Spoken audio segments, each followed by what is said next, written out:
Kevin, Catherine, Jack. Jack, how's Mexico? Very nice. Where'd you go? Mexico City? Mexico City. It was Art Week in Mexico City. Oh, okay. Yeah, a lot of Was fun. was she showing, or are you just No, no, there's a main fair and then auxiliary fairs around the city. So Oh, a lot of okay. fun.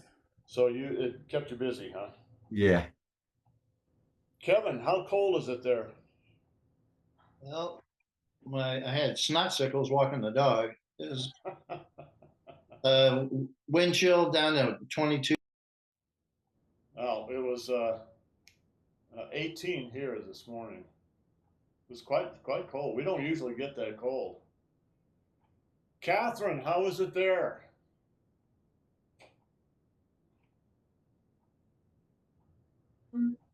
It's fine. It's winter. It's fine. It's winter, right? I read a big article in the paper. I'll send it to you. I think it was in the New York Times, written by I believe a French woman.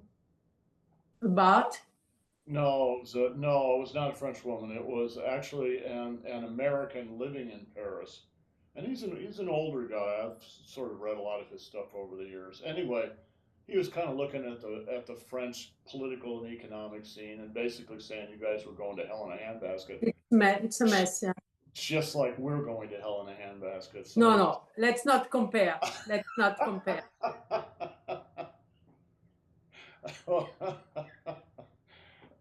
It's bad here. It's hell in America. So, Yeah, it's pretty bad, but all right, let's not dwell on that. Let's yeah. do a little silk reeling. Yes, Catherine, you're right. There's nothing that compares. We do the best worst.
And center and right ear up.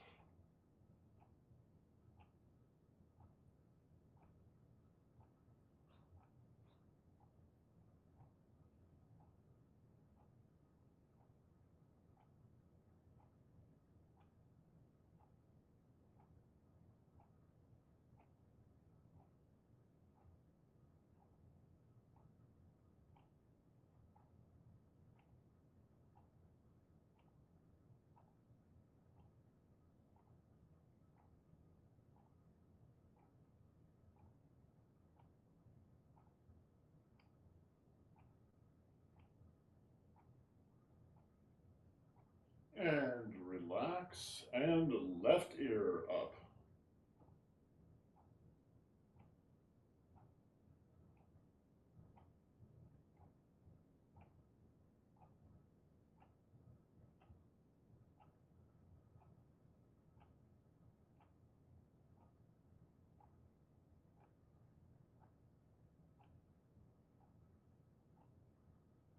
And relax and right ear again.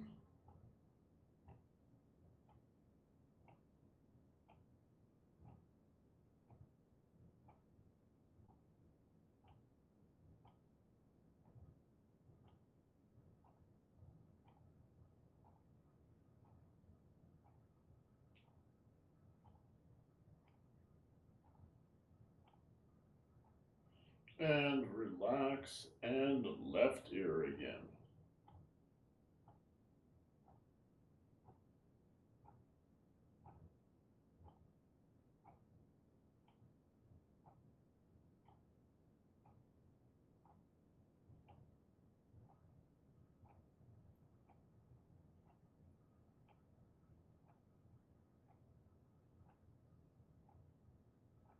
And relax back to center. Cross the hands on the chest. Raise the chin.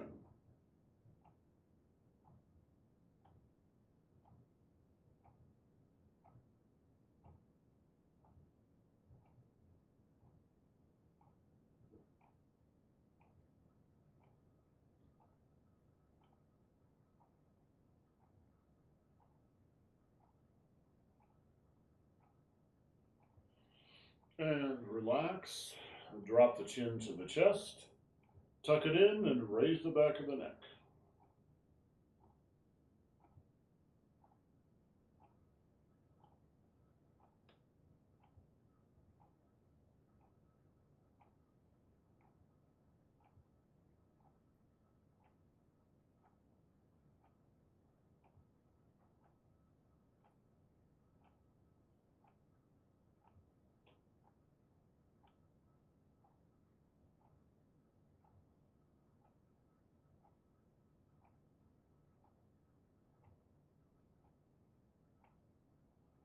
And relax.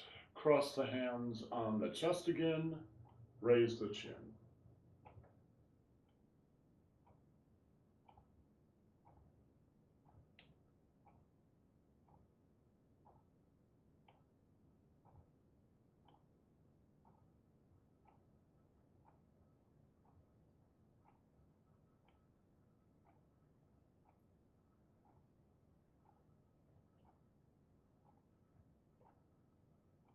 And relax. Drop the chin to the chest. Tuck it in and raise the back of the neck.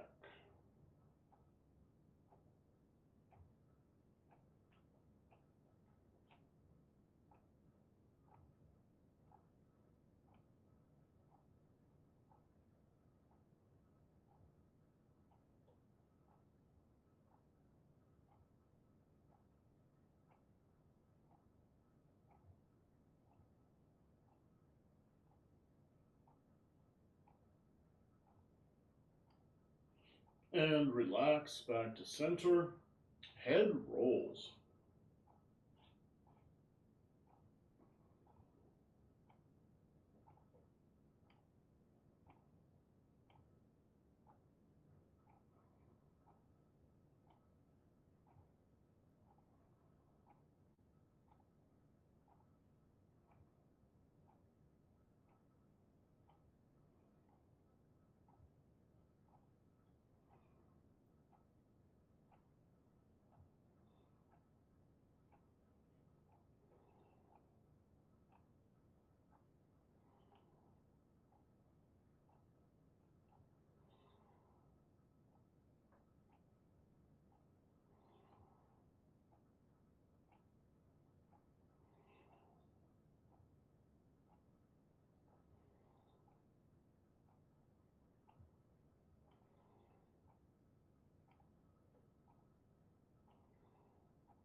And down to center and reverse.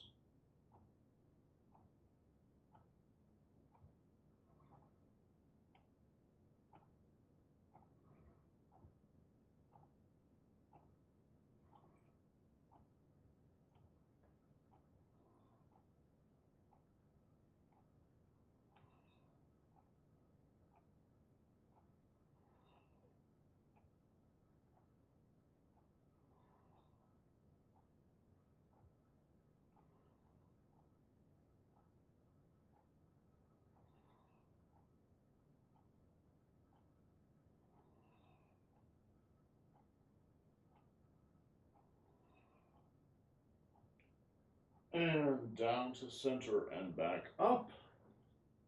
Forward spinal wave.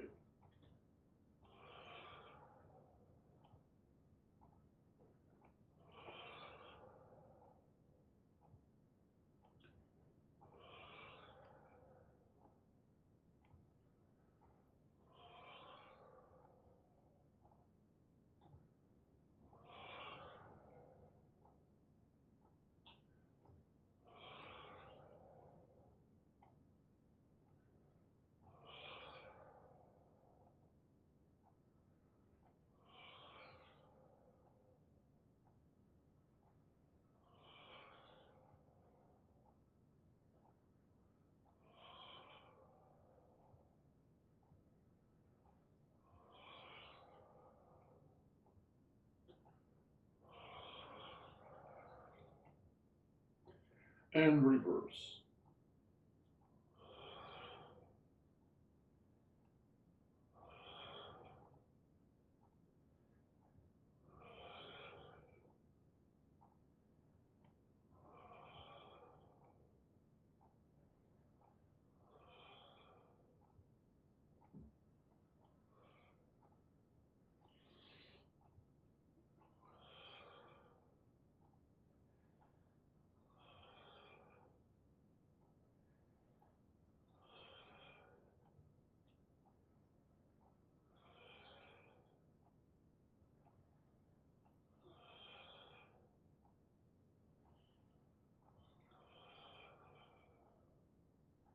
And good.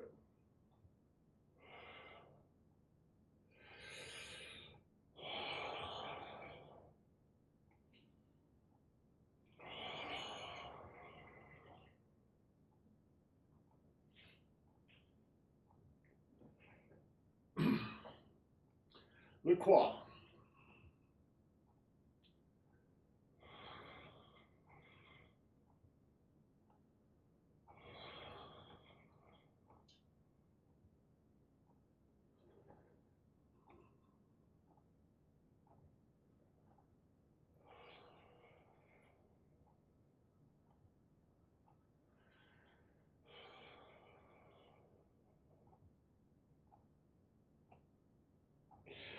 And reverse.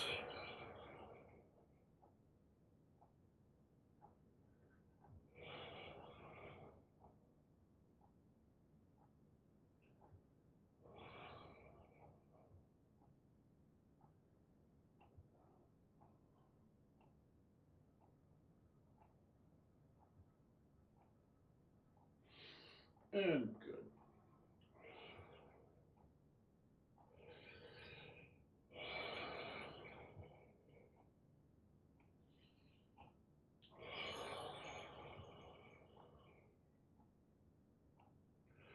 Belly rolls.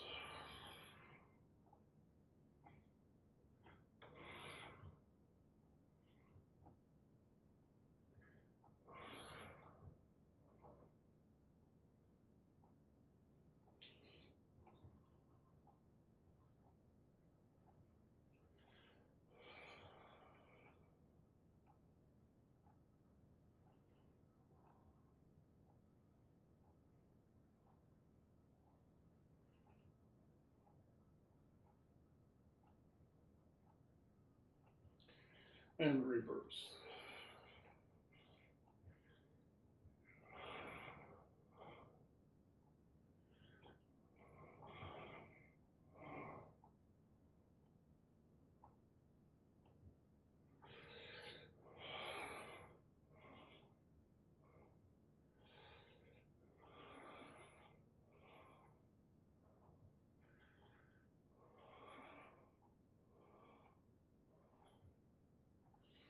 And good.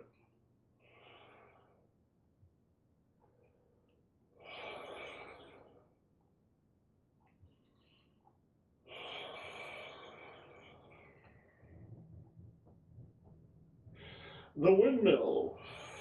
Oh, excuse me. The grindstone.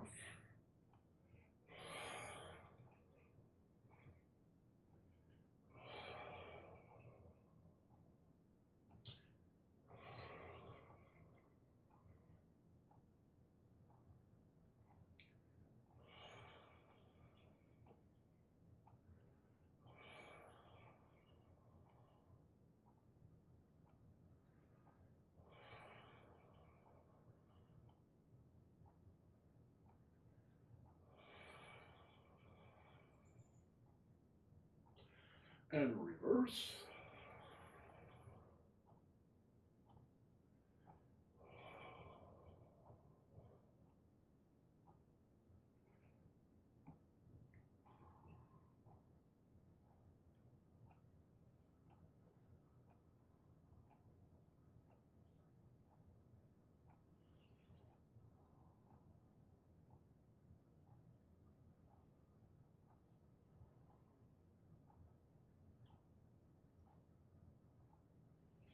And all the way.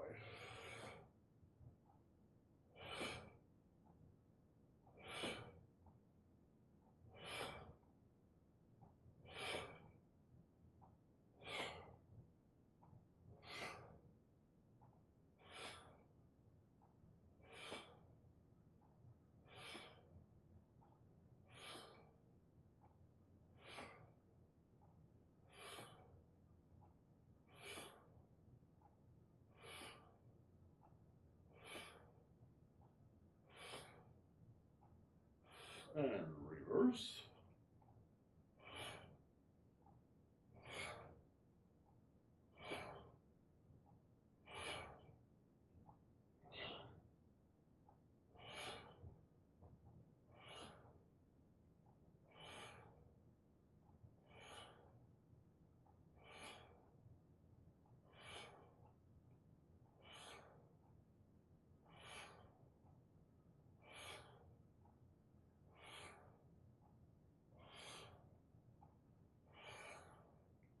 And good.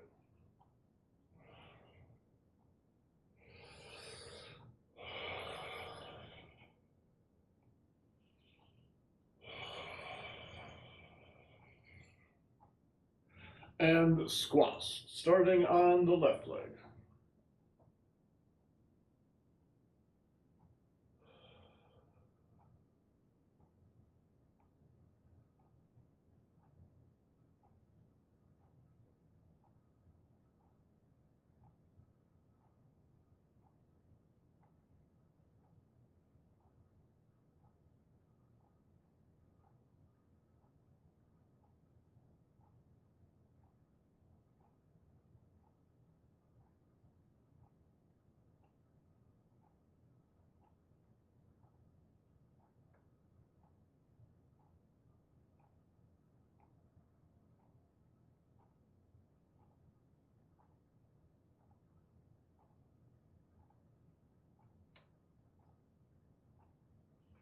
And then the right leg.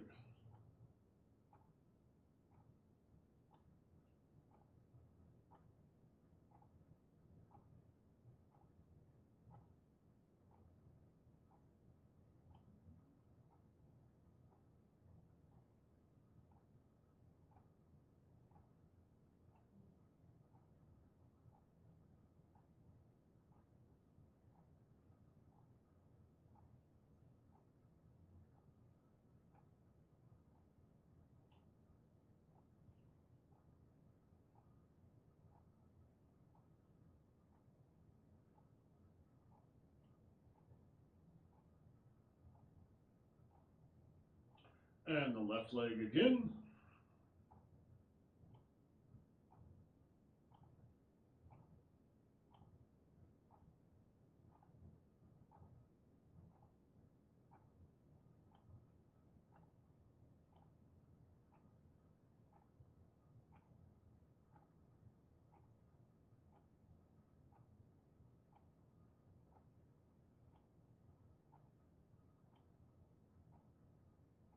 And the right leg again.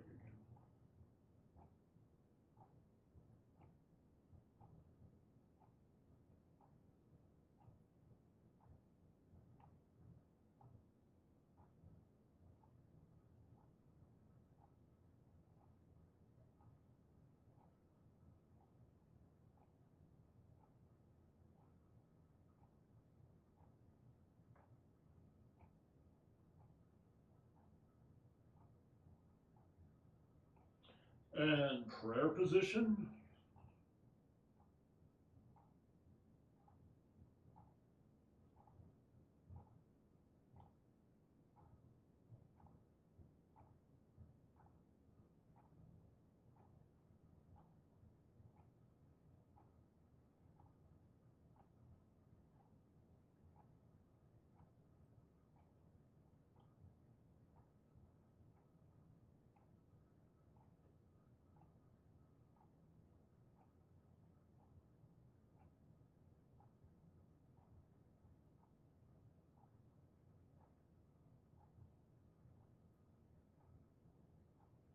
Okay, hands on the knees, up slowly.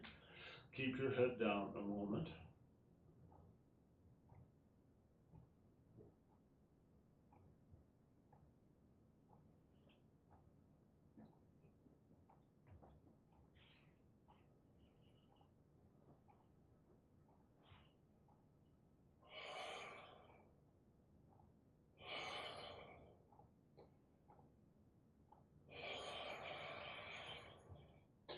So, Jack, this past weekend while you were gone, one of the things we talked about in the Tai Chi class was using both sides of the body and how the body is used both for defense and offense at the same time. So the perfect simple example is someone comes and pushes you on the shoulder. So right here on my white decal, right? So what you're probably going to do is first give them just a little resistance, so they're encouraged to push in even harder, and then you're going to release the shoulder. That's the defensive side of what you're doing. And what we're talking about is rotation, how you use rotation. So I'm going to use the rotation defensively just to let him slide off my body and go this way. But the other side of the body at the same time is going to use the same rotation to attack. So release and attack, release and attack, release and attack. Okay, that idea of using the left and right sides of the body, it doesn't matter which side, you could just as easily do it on the other side. But that idea flows through all these exercises. Some of the exercises it's really, really obvious, others it's a little more subtle, but you should look for it because what silk reeling is asking you to do, one of the many things it's asking you to do, is coordinate the left and right sides of the body. You coordinate the lower body and the upper body, you coordinate the left and the right side of the body, and you coordinate the inside with the outside, or rather the outside with the inside. Right? So there's 3 degrees of coordination you need to work on. Now, if you were already a great athlete when you come into Tai Chi, you would probably have that naturally. But most people, including me, it's something that you have to be sort of exposed to and think about it a little bit and work on it a little bit and then practice. So it's very much like keyboard practices, right? You just have to develop your hands to the point you can actually play the piano, and it's the same with this. So let's look at a couple of the real obvious versions of using the left and the right side together. Right? So maybe the most obvious one are the punches. So left foot forward, right? Punch. Now you go, well, what's the other side doing? This is something that's true not just in this exercise, but in all Tai Chi forms and all exercises. Yes, you're punching forward with your fist, but you're punching backward with your elbow. That's an elbow strike. So they're both going together.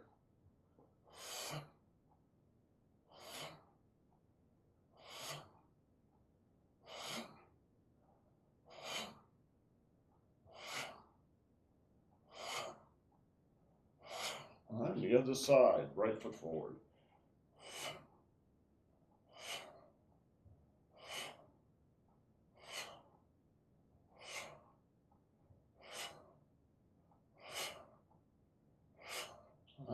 So it's a very simple idea, but what you want to do is be aware of what's going on.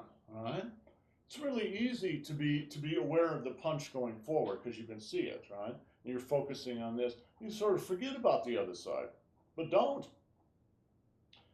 For one thing, right?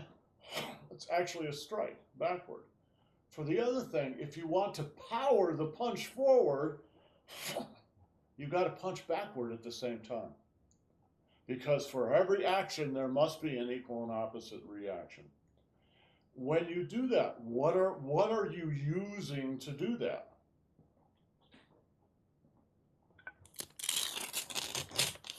In all these rotational exercises,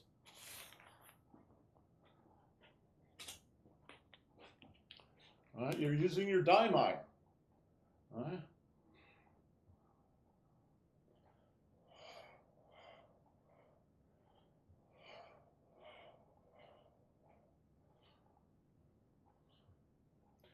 So what all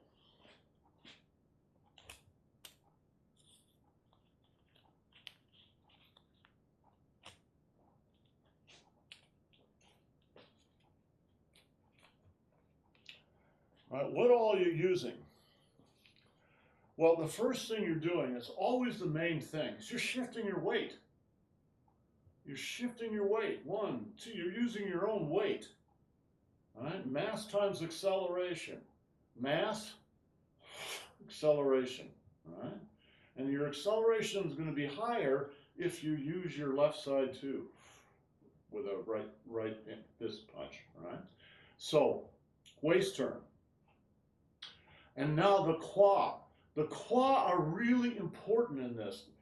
The KUA actually includes this whole area here. But what it really is focusing on is the hip joints, not the cosmetic hips, but your actual hip joints, which are in here, right? And what you're doing is when you raise one, you've got to sink the other one. Now that'll just happen naturally if you just shift your weight. Right? You're just shifting your weight or relaxing, right? Right? When you shift your weight onto a leg, that KUA is going to close. You can see it, it's closing. This one opens. Now, if I just go with my weight over here, this one closes and this one opens. It's perfectly natural. But when you're aware of it, you can kind of juice it a little bit, use it a little bit. A lot of folks in the modern world, because we don't move enough and because we sit on our asses so much, their KUA are kind of frozen. They're not liquid, they're kind of frozen. And what happens when the hip joints or the pelvic area is kind of numb and frozen is it locks up your daimai, it locks up your waist. If you want to actually use your waist, you've got to be able to use your pelvis and your hip joints. All right?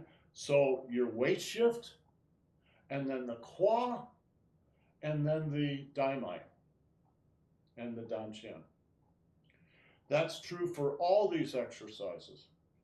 All the exercises, even if they're not using both, even if you just were using one side of your body, it's still the same. But for all these exercises I'm talking about is really important. Watch the punch, watch my weight shift, watch my KUA, right? Look at the red KUA. It's closing, it's sinking, and this one's opening. All right? That's what propels the energy from my right foot as I transfer my energy, and then boom, out to my fist. Same if I go on the other side. Now, just naturally, my right KUA closes and my left KUA opens. When you open a KUA, particularly when you're conscious of it, don't over open it. Right? Don't rip it off its hinges trying to open it. So it's not like this, right? That would be a hyperextension of the joints. And if you remember me talking a few weeks ago, you never hyperextend your joints. And you never hyperextend your hip joints. You always keep them kind of relaxed. So it's like you don't go out 120%. You go out about 80%. You close it to about 20%. So you're working between 20 and 80 instead of 0 to 100 or negative 20 to 120. It's too much. When you hyperextend, you're endangering your own joints. So it's actually quite moderate, but it wants to be really, it wants to be ling. The Chinese word is ling, L-I-N-G. It means in English, the word we use, it's an old word that we don't use anymore, lithe, L-I-T-H-E, lithe. I don't know what it is in French. It's like the way a cat walks, right? It's very, right? Very lithe, right? Open, close.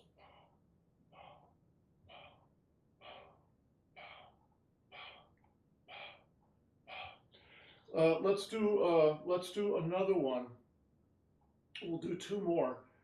And then later in the week, as we do the silk reeling exercises, just watch for this. So this one should be really, really obvious. Watch.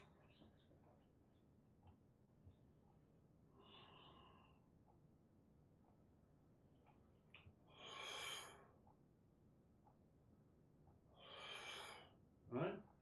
Weight shift to the left. And now as my weight comes on the left leg, I'm closing this KUA. When I close this KUA has to open. It's not hyperextended. It's not like this. All right? But it still opens. Now the red one opens. Now the blue one opens. Now the red one opens. Now the blue one opens. So what are you doing with this move? It's a chin-on move. This is somebody's forearm. I've got them by the hand or by the wrist, and I'm going to use my body weight to move them down like this. I'm not using my arm strength.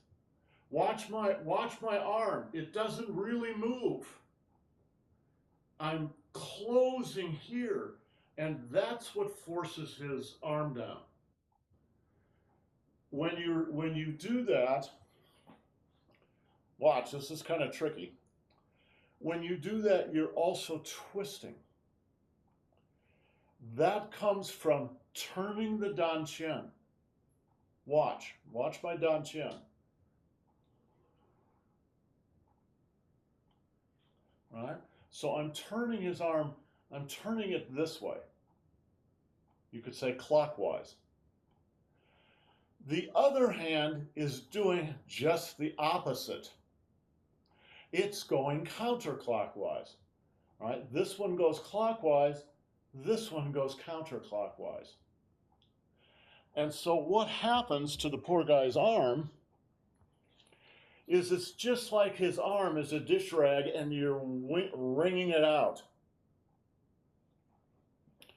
What it does is it locks the joints, locks the wrist and the elbow. And if you're good, it'll also lock your shoulder and your dantian. All right? So twist. It's not done with your arms. It's done with this. Everything I was just talking about. Of course, your arms are involved, but they're like the icing on the cake. The cake is shift your weight, close your red KUA, right?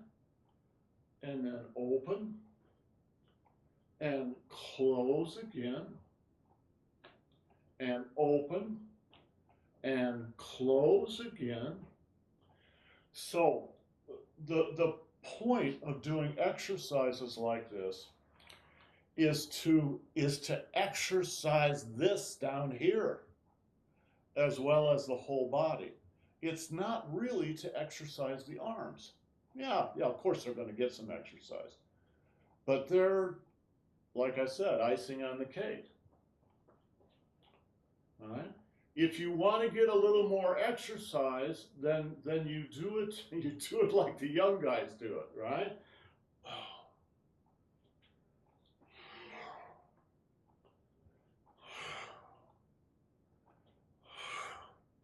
Now, watch my off knee. This is really important because otherwise you're going to hurt yourself.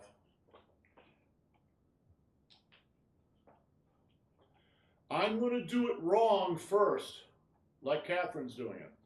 Right? Watch this knee. Now, I'm exaggerating, but when you let the knee fall in, you lose the strength of this leg, and not just the muscle strength, but the structural strength. You've got to learn, this is one reason to do these exercises, that when you go down over here, this knee goes out in the opposite direction. All right? That keeps you in a horse stance.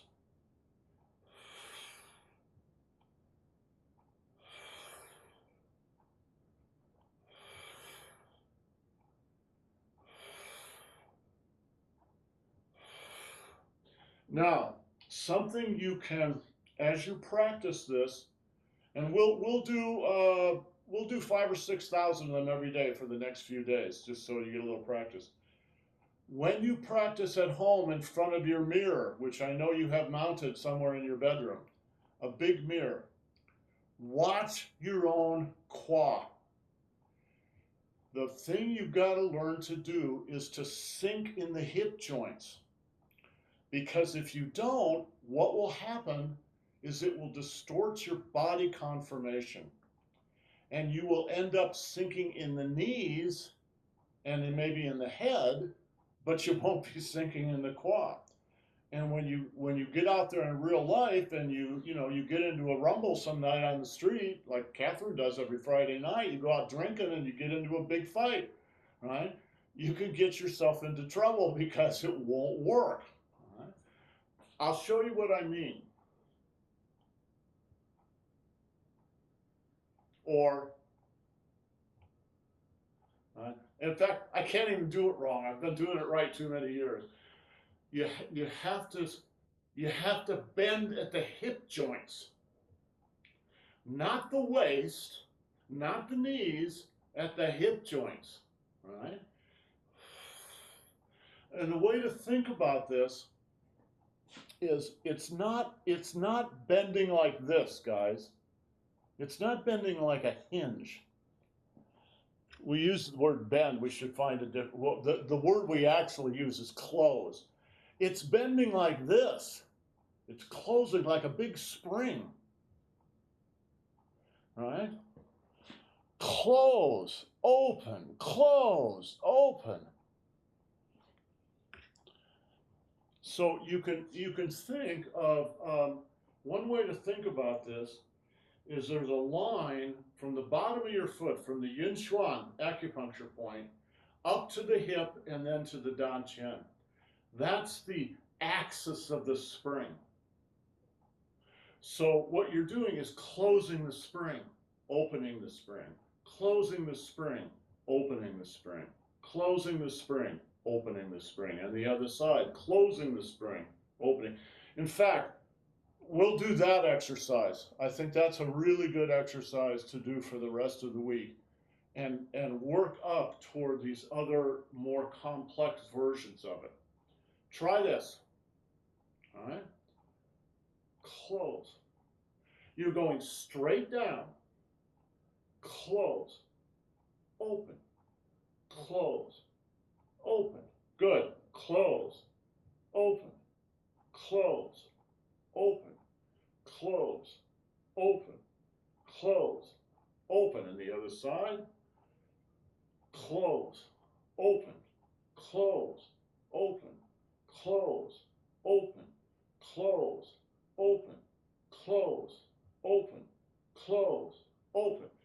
Okay, that's the basic movement you really want to get, so that you're maintaining your springy power, right?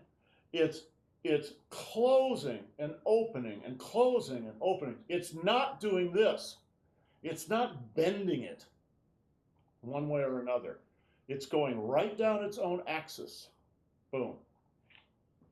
Okay, questions?